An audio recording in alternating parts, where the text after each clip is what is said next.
तुमच्या या वाटचालीसाठी. आणि मला असं वाटतं वेगवेगळ्या डिपार्टमेंट्समधले जे चॅलेंजेस स्वीकारून आणि मला असं वाटतं त्याच्यात देखील आधुनिकता आणण्याचा तुमचा जो प्रयत्न आहे त्यासाठी म्हणून तुम्हाला अनेक शुभेच्छा. येत्या काळामध्ये मग मराठी इंडस्ट्री असो याच्यासाठी म्हणून जे काही होऊ घातलेले निर्णय आहेत तेही लवकरच मार्गी निघतील आणि मराठी माणसाला. आणि मला असं वाटतं तुम्ही तुमचं एक कविमन देखील आहे, कलामन देखील आहे, खेळाडूही तुमच्यात आहे आणि एक मुरलेला राजकारणी देखील आहे.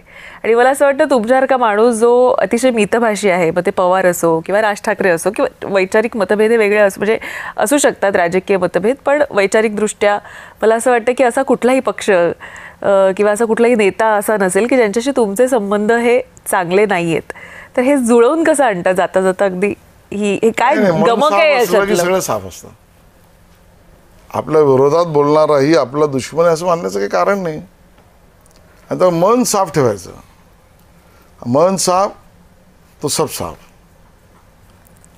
यावेळी सुपडा साफ कोणाचा?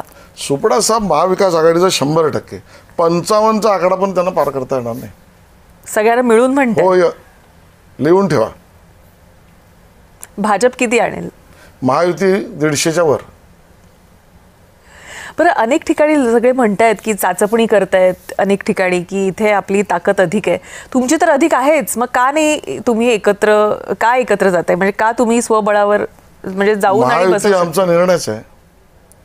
महायुतीत लढणं हा आमचाच निर्णय. आतापर्यंत आम्ही लढलोच आहोत, आता महायुतीतच लढू. त्यामुळे मुंबई महानगरपालिका ही महायुतीमध्ये लढणार आणि मुंबईमध्ये मराठी महापौर बसवणार असं आपल्याला आशिष शेलार अगदी ठोकपणे सांगतात असं म्हणायला हरकत नाहीये.